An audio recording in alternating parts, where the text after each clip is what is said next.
de l'Okavango, au Botswana, se dresse l'île de Dead Tree Island. Ces terres riches en eau sont couvertes de verts pâturages. Un territoire fortement convoité.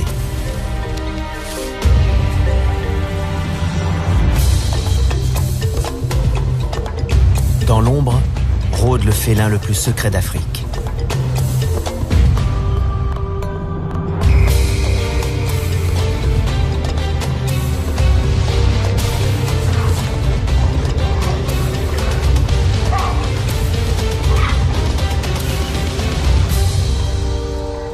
Contraints de partager le même territoire, 3 léopards vivent une cohabitation de plus en plus difficile. Liée au rythme des saisons, cette vie commune est source de tensions et de conflits et va déboucher sur un drame.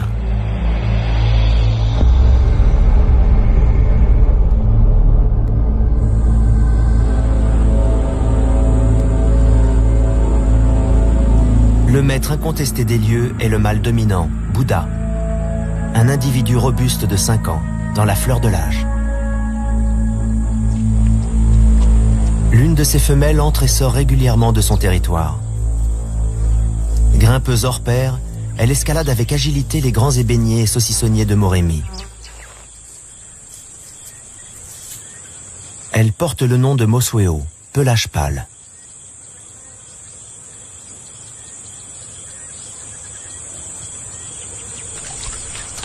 Tipa, leur fils de 3 ans, flirte avec le danger au sein du territoire de ses parents.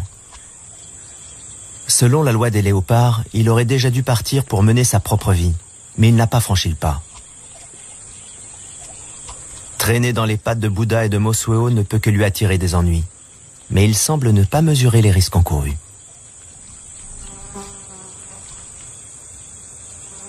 Récemment, un événement est venu chambouler la vie de Mosweo. Elle vient tout juste de donner naissance à 2 petits.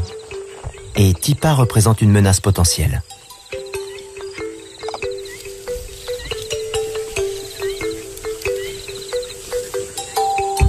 La portée émerge du terrier soigneusement dissimulée. Jusqu'à présent, la mère s'en est bien tirée. Cet été, les proies ont été abondantes.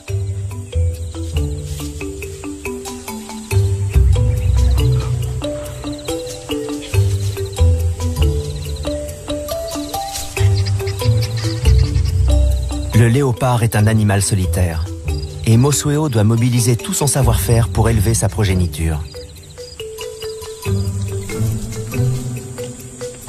Le taux de survie des petits léopards est inférieur à 50%. La plupart des jeunes meurent au cours de leur première année, alors que leur mère est partie chasser. À chaque nouvelle naissance, les femelles léopards sont confrontées à cette dure réalité. Mosweo n'a pas d'autre choix que de laisser ses petits pour trouver de la nourriture.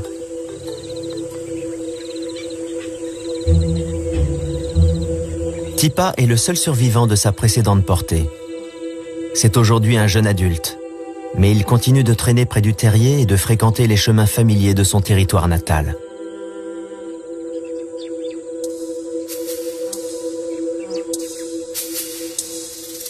Jusqu'à ce jour, Mosweo a toléré sa présence sur son domaine.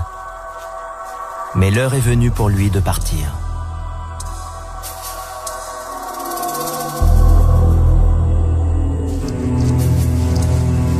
Mosweo s'est lancée sur le sentier de la guerre. Elle avance d'un pas décidé, la queue dressée vers le haut.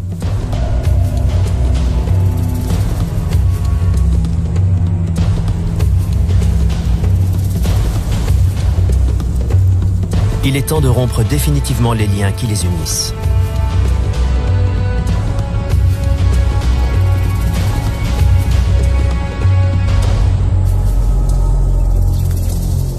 Mosweo marque son territoire près de l'arbre de Tipa.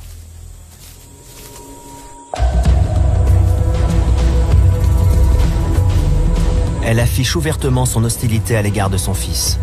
Leur relation a dégénéré en conflit ouvert.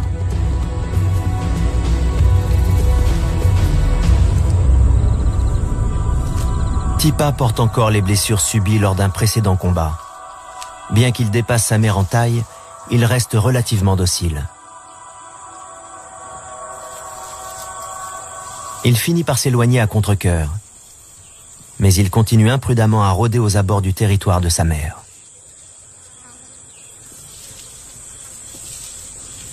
Alors qu'il s'enfonce dans un bois voisin, il tombe sur un redoutable adversaire.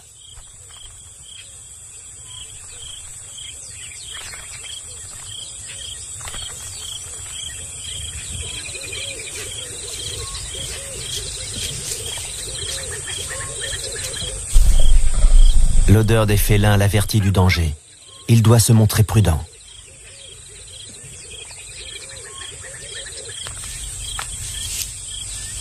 Ses premiers jours passés en territoire inconnu sont périlleux. Le jeune Tipa est extrêmement vulnérable. Les lions sont les principaux prédateurs du léopard.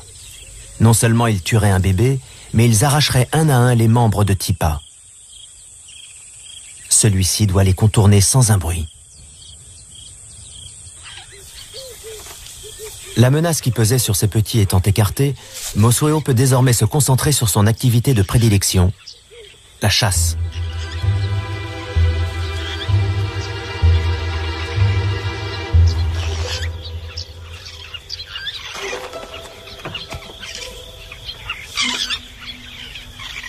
Mosweo est une excellente grimpeuse. Elle aime se poster à 7 ou 8 mètres au-dessus du sol.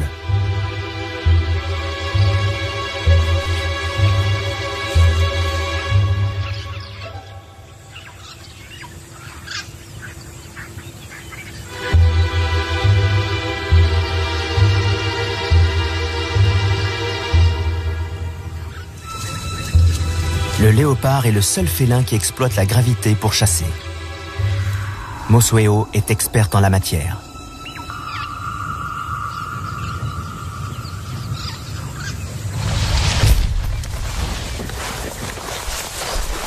Cette technique est rapide, discrète et efficace.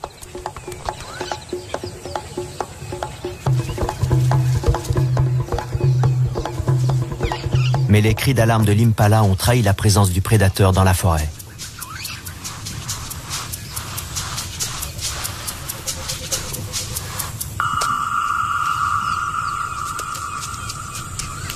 Les hyènes ont entendu des bruits de lutte. Mosweo doit cacher son butin avant d'être repéré. Les hyènes chassent en meute. Elles sont fortes et agressives. Qui plus est, elles tuent les petits léopards. Mosweo doit éviter à tout prix qu'elle ne découvre son terrier.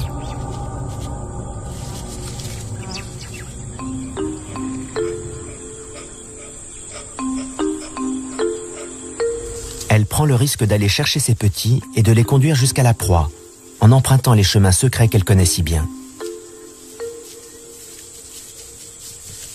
Elle ne peut mettre la carcasse à l'abri dans un arbre, car ses bébés ne savent pas encore grimper.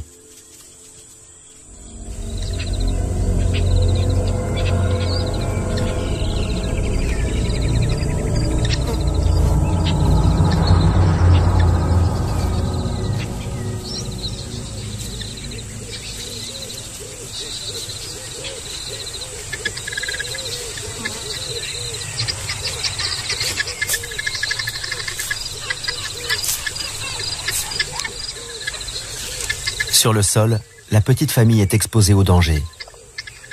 Rester dissimulé est sa seule option.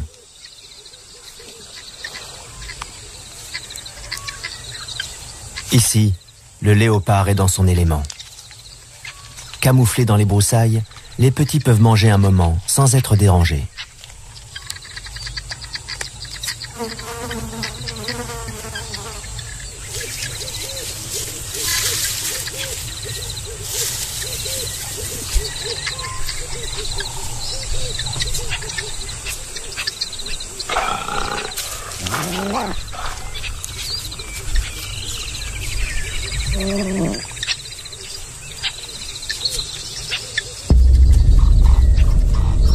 Les hyènes ont senti l'odeur de la viande.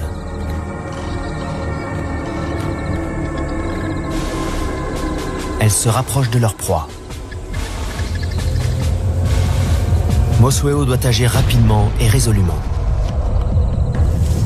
Son plan est de détourner l'attention des hyènes et de les attirer assez loin pour permettre à ses petits de s'éloigner.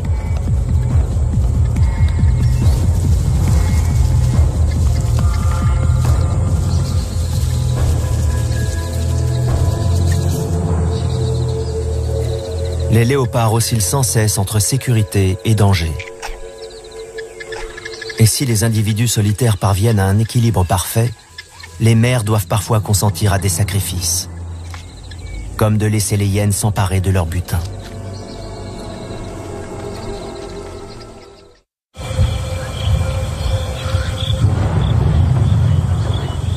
Dead Tree Island se métamorphose au fil des saisons. C'est l'un des rares endroits où l'eau potable est présente en permanence. Toutefois, en été, les herbivores sont tributaires de la pluie qui fait reverdir les pâturages.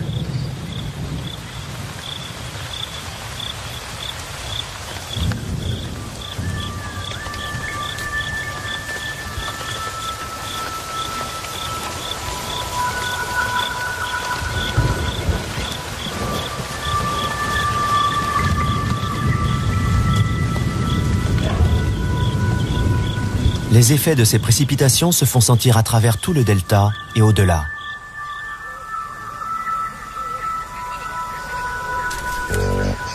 Le sol se couvre d'un épais tapis vert.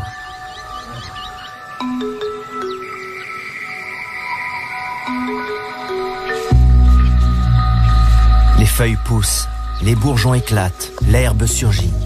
Les animaux quittent la forêt et s'éparpillent dans les plaines alluviales environnantes.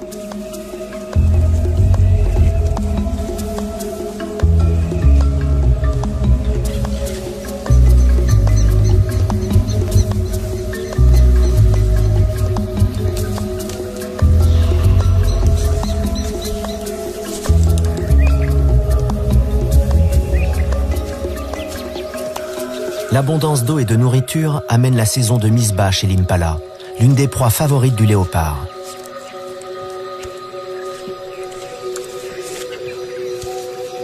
Les naissances interviennent à l'époque la plus favorable en termes de nourriture et de protection.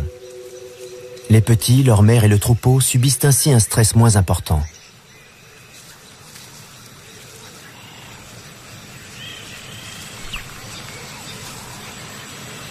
Toutefois, les nouveau-nés sont extrêmement vulnérables et confrontés à toute une série de menaces.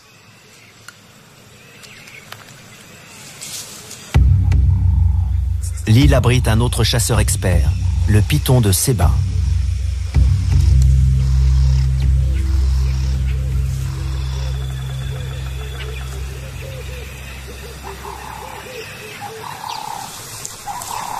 Les puissants anneaux enserrent le petit impala jusqu'à lui ôter le dernier souffle de vie.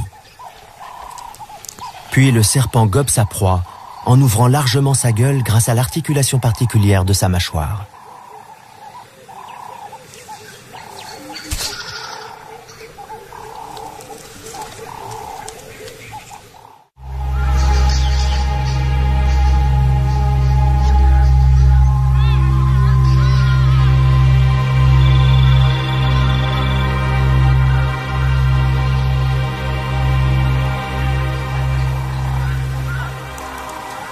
Les troupeaux d'impala itinérants constituent une source fiable de nourriture.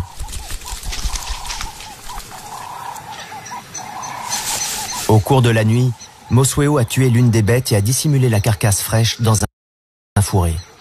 Elle se nourrit rapidement.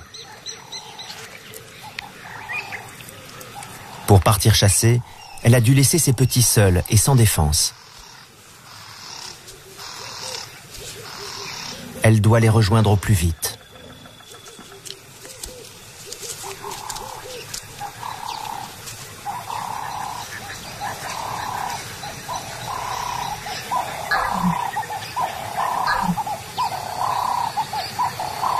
Alors qu'elle s'approche du terrier, Mosuo sent le danger.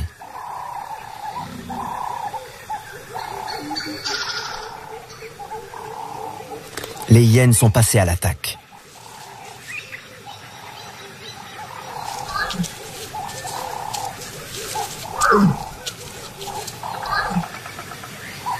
La mère émet des grognements sourds et brefs.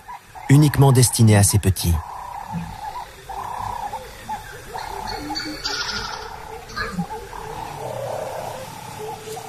Un seul lui répond.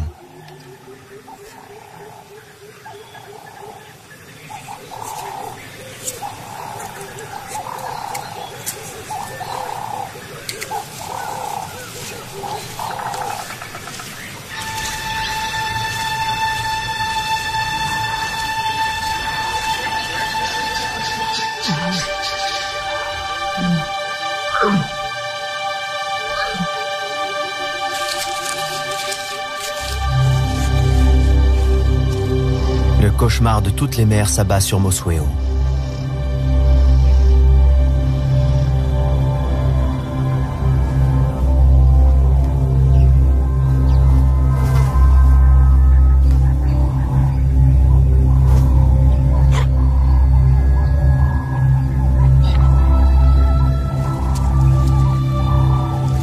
Ses appels semblent désespérés, mais en même temps pleins d'espoir.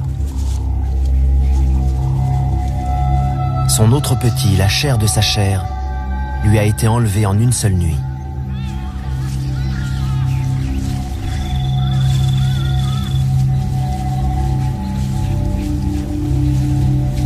Elle n'a pas d'autre choix que de se remettre en route.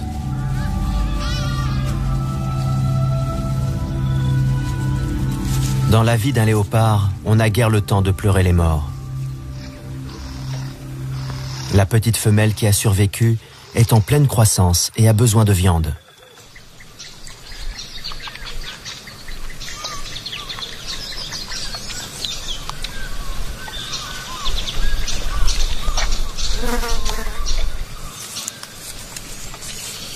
Son bien-être dépend de la connaissance approfondie qu'a sa mère de cette partie du delta.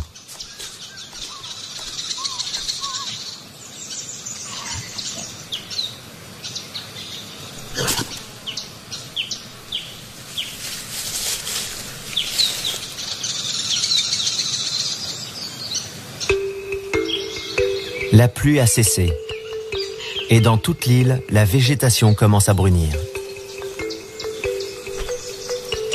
Les animaux le sentent.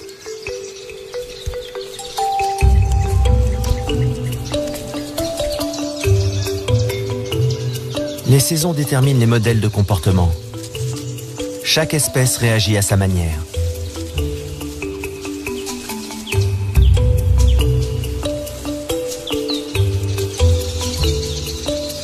Chez les koudous, le mâle choisit une femelle et la poursuit de ses assiduités.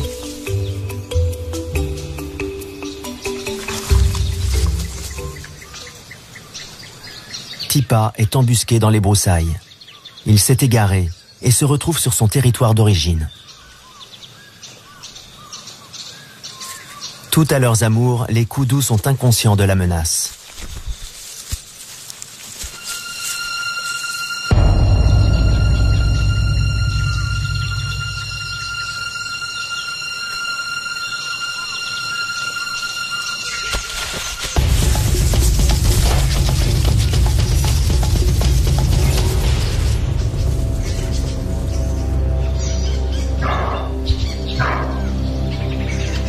Le manque d'expérience de Tipa est flagrant.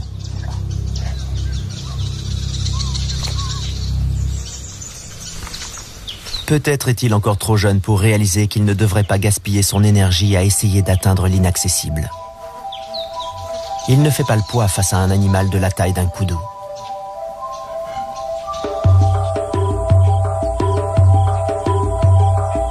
Les nuées de Kelea annoncent l'arrivée de l'hiver, la saison sèche.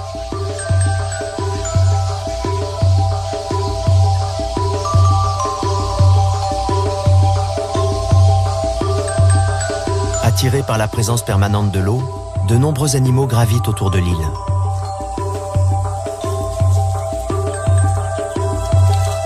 Lors de cette saison plus rigoureuse, s'accomplit l'un des miracles de la nature. Le saucissonnier renaît à la vie. Cet arbre offre un précieux trésor pour l'hiver.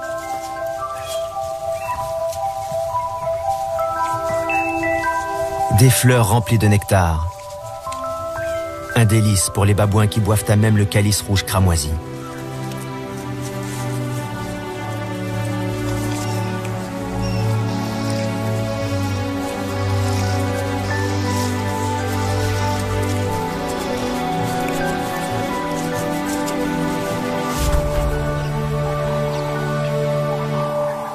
Tipa doit être plus flexible dans sa stratégie de chasse. Il doit apprendre à anticiper les mouvements de ses proies. Les babouins mangent salement. Et bientôt, les impalas s'approchent pour se nourrir des fleurs qui tapissent le sol. Tipa observe en silence et attend.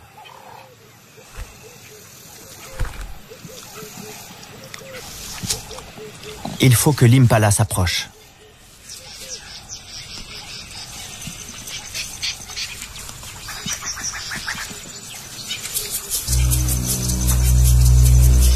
Mais la troupe de babouins en maraude a pris possession de son arbre.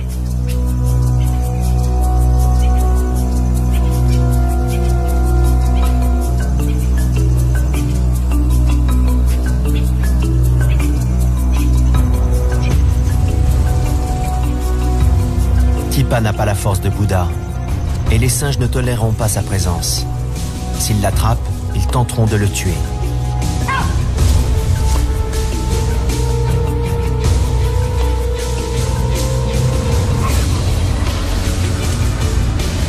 Il ne peut risquer un affrontement. Une blessure pourrait lui coûter cher.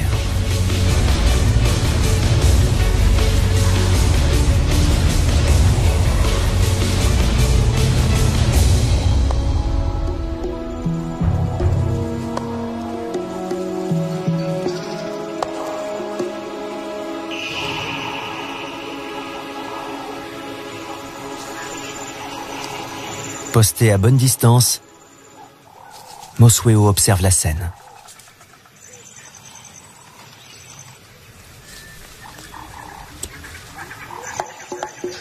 Soudain, son regard se porte sur la proie de Tipa. Silencieusement, elle se met en chasse.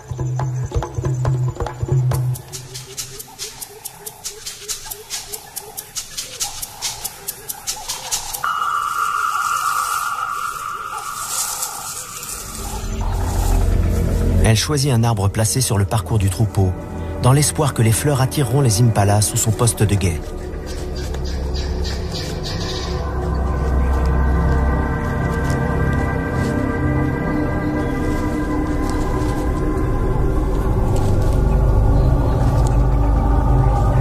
Mosweo fait preuve d'une grande patience. Elle observe les mouvements des antilopes et identifie sa proie.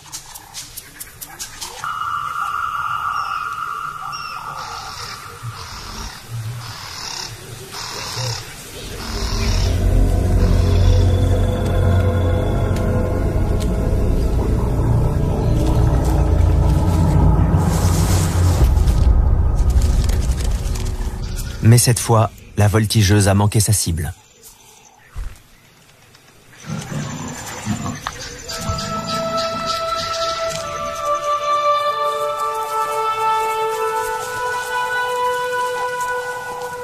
Elle est désormais démasquée et les impalas la surveillent de près.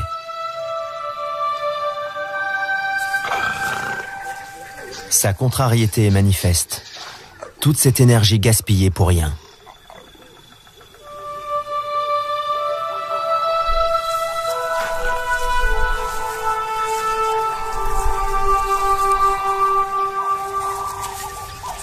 Mais elle doit poursuivre son chemin. Elle est à découvert et les babouins sont toujours dans le secteur. Pour aggraver les choses, les cris des impalas ont alerté les lions.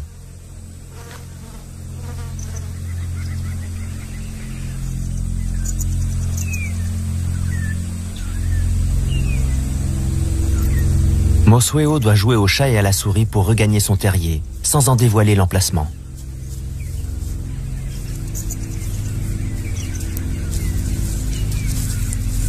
En rechignant à rester à distance du territoire de sa mère, Tipa provoque le chaos.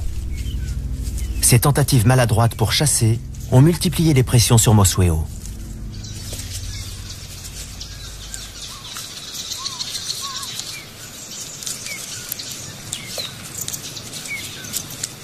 Elle est soulagée de retrouver son bébé sain et sauf.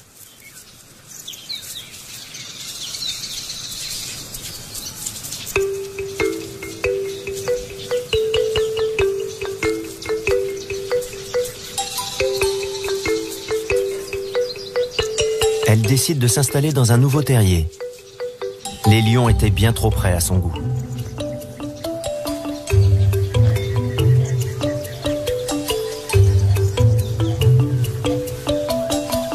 Désormais âgée de 5 mois, la petite femelle affirme son caractère. Elle aime jouer avec la queue de sa mère. Un bon moyen de tester ses réflexes.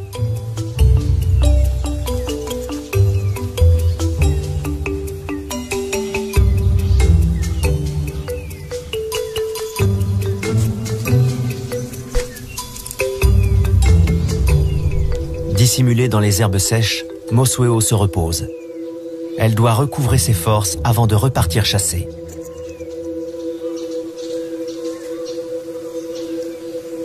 Pour l'heure, tout se passe bien pour la mère et sa petite.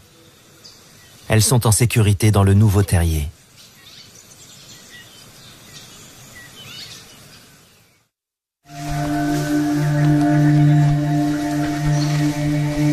L'hiver pousse les éléphants à quitter le désert environnant pour gagner l'île.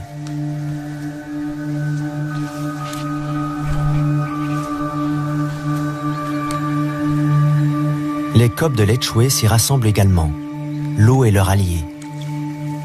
Dans ces trous d'eau, ils sont à l'abri de la plupart des prédateurs. Ils sont plus gros que les impalas, mais constituent des proies potentielles pour un grand félin comme Bouddha.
Les coqs se retournent et observent leur assaillant.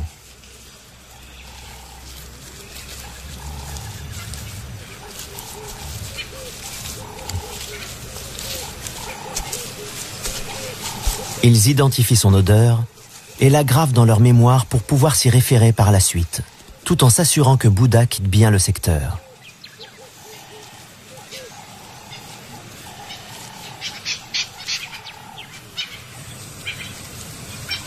Avec l'arrivée de l'hiver, Mosueo doit parcourir de plus grandes distances et franchir les plaines dégagées pour trouver les fourrés dont elle a besoin pour chasser. Elle suit les déplacements de ses proies, imitées par les autres prédateurs.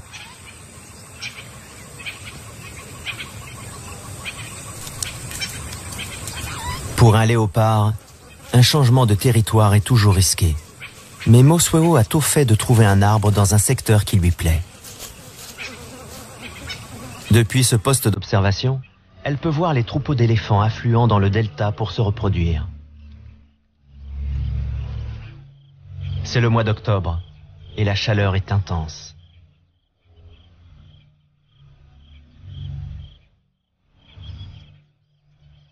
Les eaux pluviales qui avaient apporté la vie dans la région se sont presque évaporées.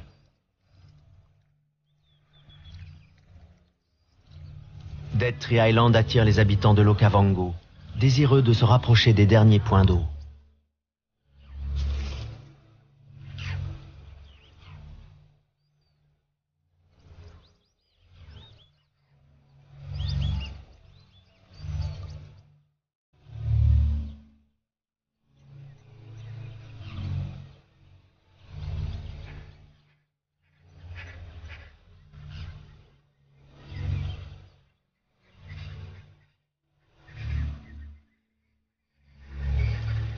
De ces réserves d'eau dépend à présent le sort d'une foule d'animaux.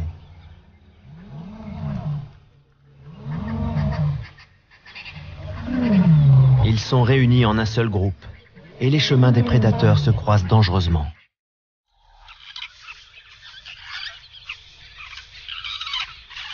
La petite de Mosueo est parvenue à un âge où elle commence à pousser plus loin ses explorations. Il est grand temps qu'elle apprenne à grimper.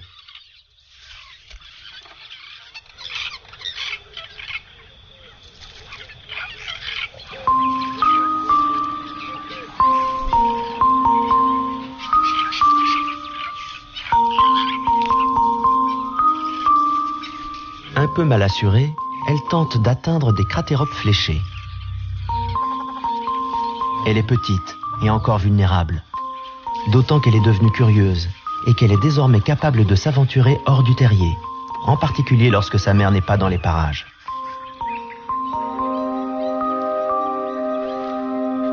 Mosueo est partie chasser très loin.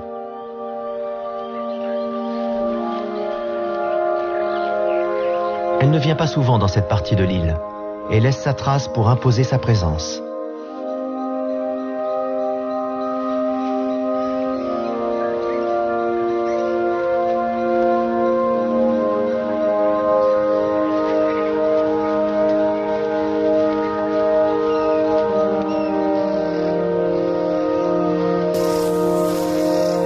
Elle s'avance dans une plaine ouverte où 2 chacals à flancs rayés furettent à la recherche de nourriture. En cette rude saison, Mosueo tire profit de toutes les occasions qui s'offrent à elle.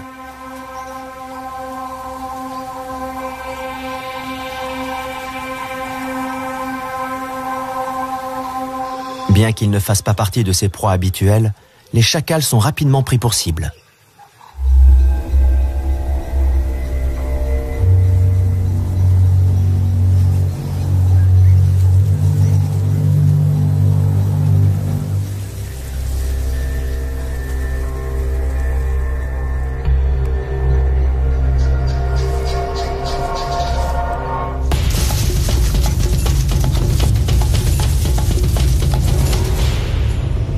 Mais ce sont des animaux malins et capables de pointes de vitesse impressionnantes.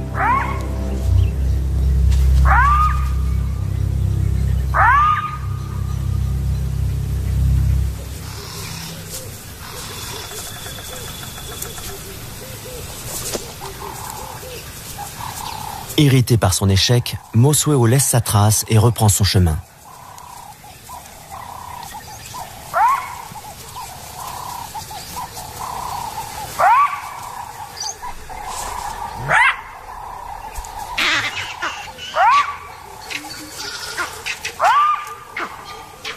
Aux aboiements des chacals font écho les cris des singes verts qui se font entendre dans le lointain.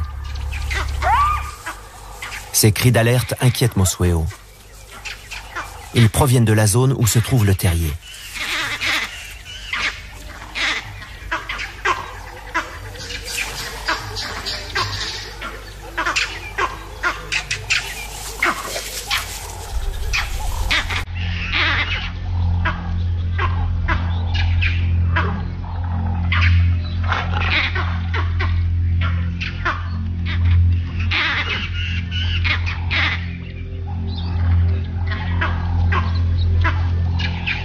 Alors qu'elle s'approche de l'endroit signalé par les singes, Mosueo avance avec précaution.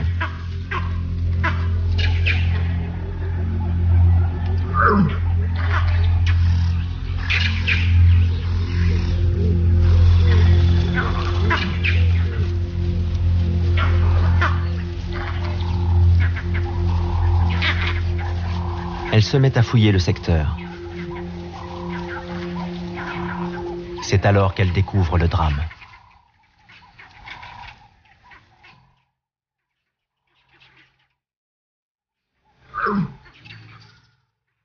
Le petit léopard a la patte arrière coincée dans un arbre et son bassin est fracturé.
Aucune de ces tentatives ne peut aider son deuxième et dernier bébé. Ni ses coups de patte légers, ni ses encouragements affectueux. Peut-être une dernière invitation à chasser.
Sa voix se fait presque implorante.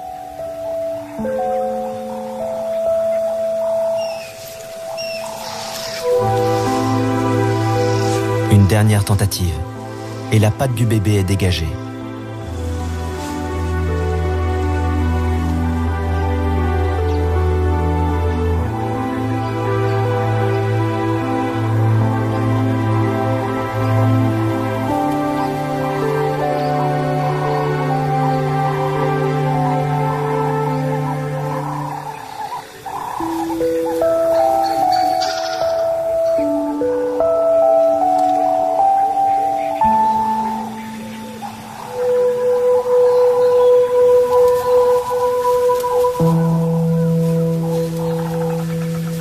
Mais Mosweo ne peut plus rien faire.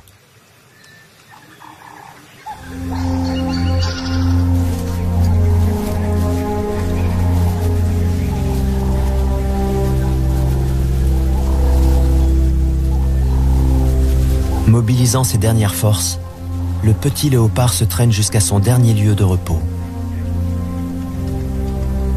Sa mère a déjà décidé de laisser cette scène traumatisante derrière elle.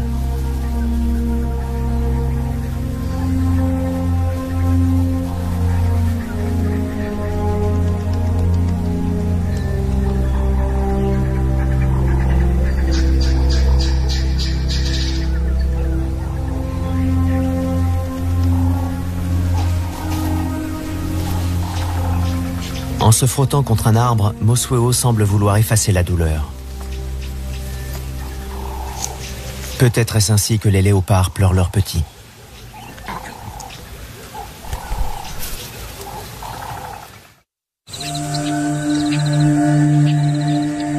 La chaleur monte. La pluie ne va pas tarder. Bouddha parcourt des territoires inexplorés. Il a décelé une odeur intéressante. Un effluve qu'il ne peut s'empêcher de trouver irrésistible.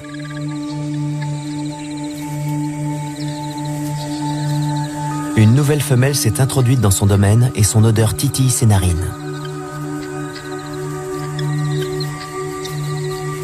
Plus grande et plus robuste que Mosweo, elle apporte la promesse de nouveaux gènes sur l'île.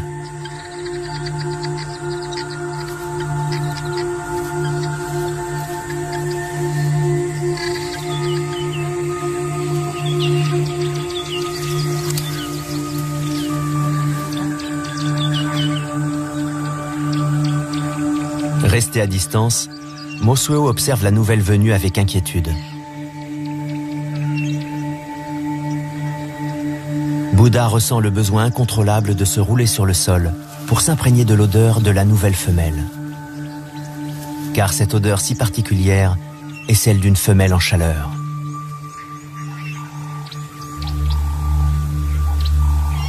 Mosweo suit les traces de Bouddha. Ses cris d'appel sont graves et bien distincts, mais elle sait qu'ils ne lui sont pas destinés. L'odeur qu'elle perçoit ne lui plaît guère. C'est l'odeur d'une autre femelle, une rivale. Instinctivement, Mosuo tente d'effacer les traces révélant la présence de la nouvelle venue. Mais il est trop tard.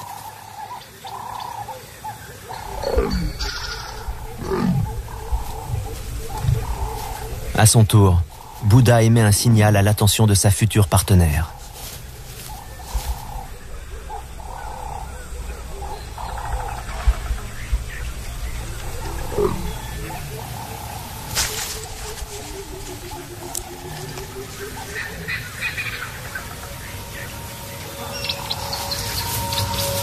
La nouvelle femelle s'empresse de répondre à son invitation. Mosuo bat en retraite. Ses efforts sont vains.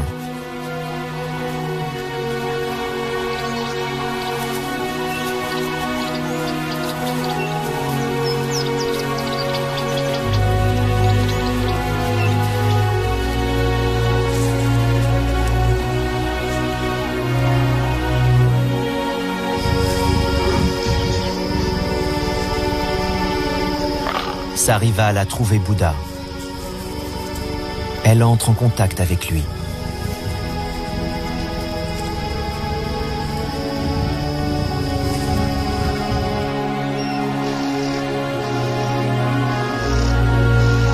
Mosuo quitte l'endroit où elle a donné naissance, peut-être pour chercher un autre territoire et un nouveau partenaire.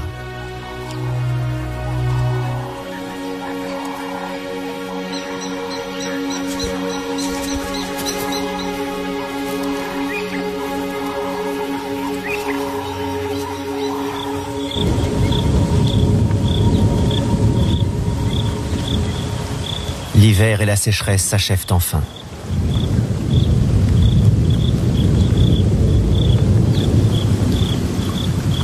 Le changement de saison déclenche chez Bouddha le besoin de se reproduire.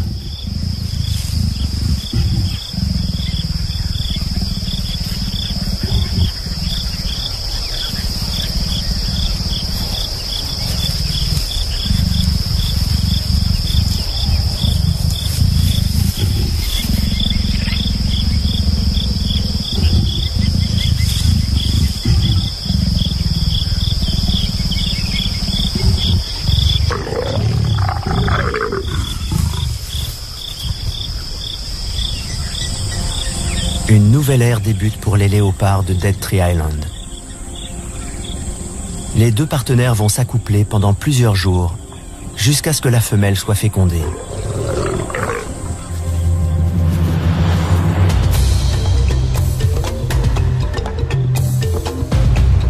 La tragédie a fait place à l'espoir, et la nature offre un visage plus accueillant.